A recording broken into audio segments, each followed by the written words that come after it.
بلوچستان کابینہ کا بڑا فیصلہ پرانی گندم کی کھپت کے لیے اوپن مارکیٹ پالیسی متعارف کروا دی ہے۔ سندھ اور پنجاب کے کسانوں میں بے چینی کی لہر دوڑ گئی۔ پاسکو کے مستقبل پر سوالیہ نشان اور سندھ کے کسانوں کے لیے امدادی پیکج کا مطالبہ زور پکڑنے لگا۔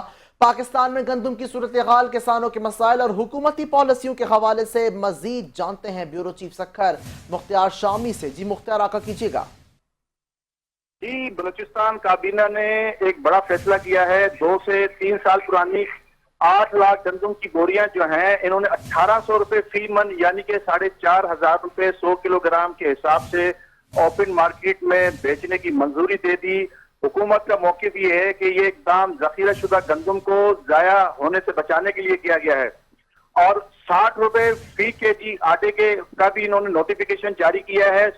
اس وقت 2 دہائیوں کے بعد بلوچستان میں سب سے کم قیمت 60 روپے کلو آٹے کا جو ریٹ دیے گئے ہیں وہ سب سے کم ہے، مگر اس اقدام سے کسانوں کے لیے، سندھ اور پنجاب کے کسانوں کے لیے خطرے کی گھنٹی بج چکی ہے۔ سندھ اور پنجاب کے کسانوں نے اس فیصلے پر شدید رد عمل کا اظہار کیا ہے۔ پنجاب کے گوداموں میں پہلے ہی گزشتہ سالوں کی 28 لاکھ کی گندم کی بوریاں موجود ہیں اور نئی فصل جو ہے وہ لاکھوں ٹن پیدا ہو چکی ہے۔ سوال اب یہ ہے کہ اگر اتنی بڑی مقدار میں پرانی گندم اوپن مارکیٹ میں آ جائے گی تو کسانوں کی تازہ فصلیں کون خریدے گا؟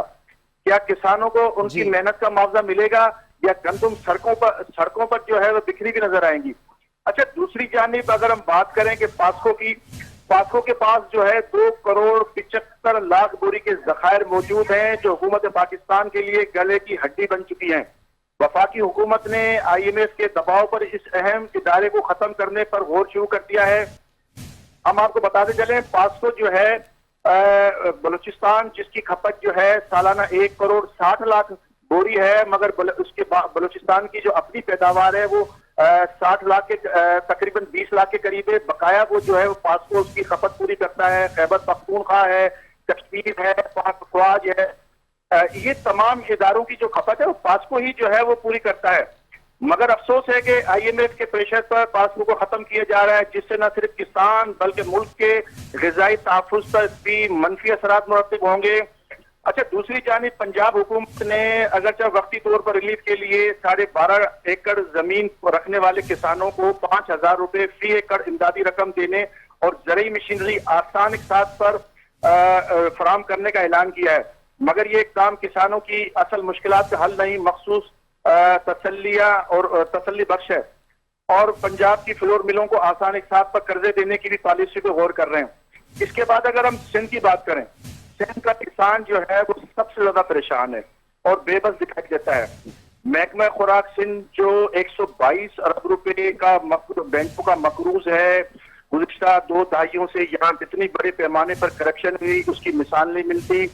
ان کے ریکارڈ میں 9 لاکھ بوری کے ذخائر کا یہ دعویٰ کرتے ہیں، مگر ذرائع یہ بتاتے ہیں حقیقت کچھ اور ہے۔ کرپشن، بدعنوانی، بے حسی اس ادارے میں کود کود کر بھری ہوئی ہے، مگر یہاں کا کسان، سندھ کا کسان چیخ رہا ہے اور حکومت سندھ سے اپیل کرتا ہے۔ حکومتی ایوانوں میں شاید یہ آواز دب رہی ہے۔ سوال یہ ہے کہ کسانوں کو سدھر جائے، سندھ کے کسانوں کو پنجاب کی طرز پر کو ریلیف دیا جائے تاکہ ان کے زخموں پہ بھی مرہم رکھی جائے۔ کیا غذائی تحفظ کے ادارے بچ سکیں گے یا پھر گندم کی پیداوار ایک کاروبار اور کسانوں کی محنت خسارے میں تبدیل ہوگی؟ جی، تفصیلات کے لیے شکریہ مختار شامی۔